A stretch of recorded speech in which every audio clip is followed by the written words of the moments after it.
I've been thinking a lot about a dead guy.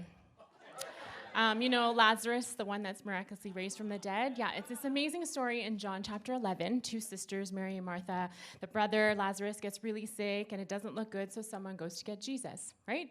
Jesus takes his sweet time, and by the time he arrives, Lazarus is totally dead in a cave for 4 days. And yeah, the whole community and the sisters are just emotionally wrecked.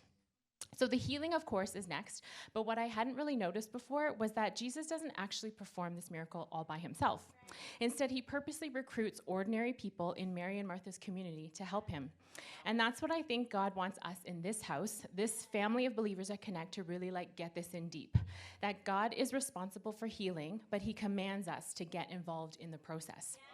See, if we go back to the story, there was a community that was already involved, right? At least one person travels to another city to go get Jesus, and then a whole bunch of people just loved on the sisters, probably cooking meals, bringing groceries, cleaning up, lots of listening, empathy, crying with them, just offering whatever they uniquely could to just show love and support in such a painful time.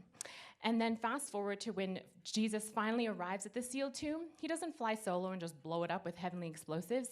He turns to the community and commands them to take the stone away. Lucky for Lazarus, there was no excuses of I'm too busy, it's too hard, I don't want to, it stinks back there. They just obediently listened and got it done. And then it's only after the people remove the barriers, right, that Jesus chooses to unleash his healing power. And Lazarus comes out of the cave looking like a mummy. I mean, hey, Jesus could have had Lazarus walk out in slow motion and have everything burn away, but he doesn't. He turns to the community and commands them to unwrap and release him. Would you touch that?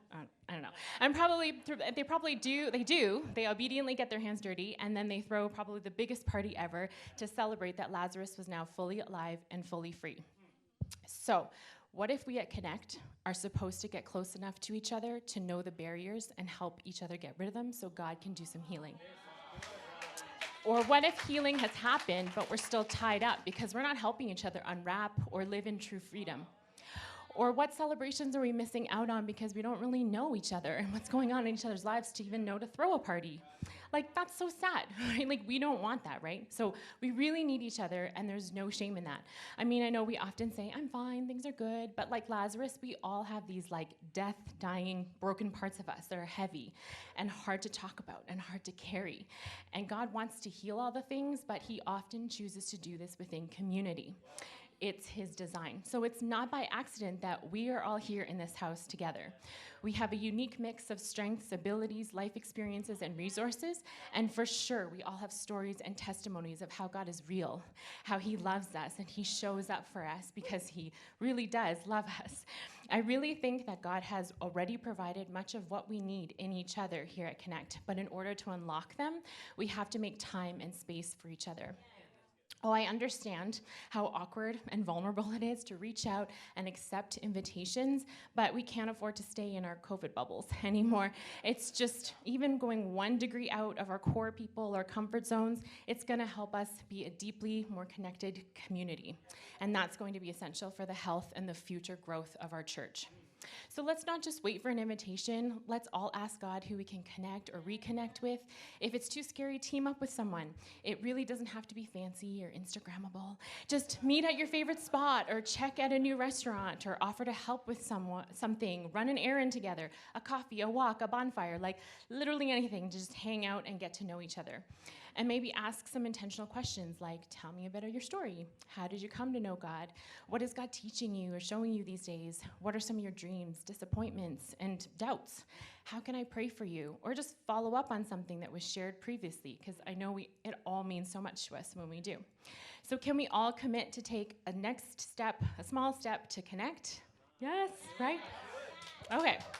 So before I run out of time, I'm pretty sure God wants me to specifically call out the hosts of this house. You know who you are. Those of you who are just naturally gifted at, bringing people together, hospitality, just love making people feel at home and it's fun for you. I just want to strongly encourage you to take more immediate action. Carve out some time soon. Follow God's lead in who he wants you to host. It could be people who have similar interests or life stages, or inviting unexpected combinations of people together.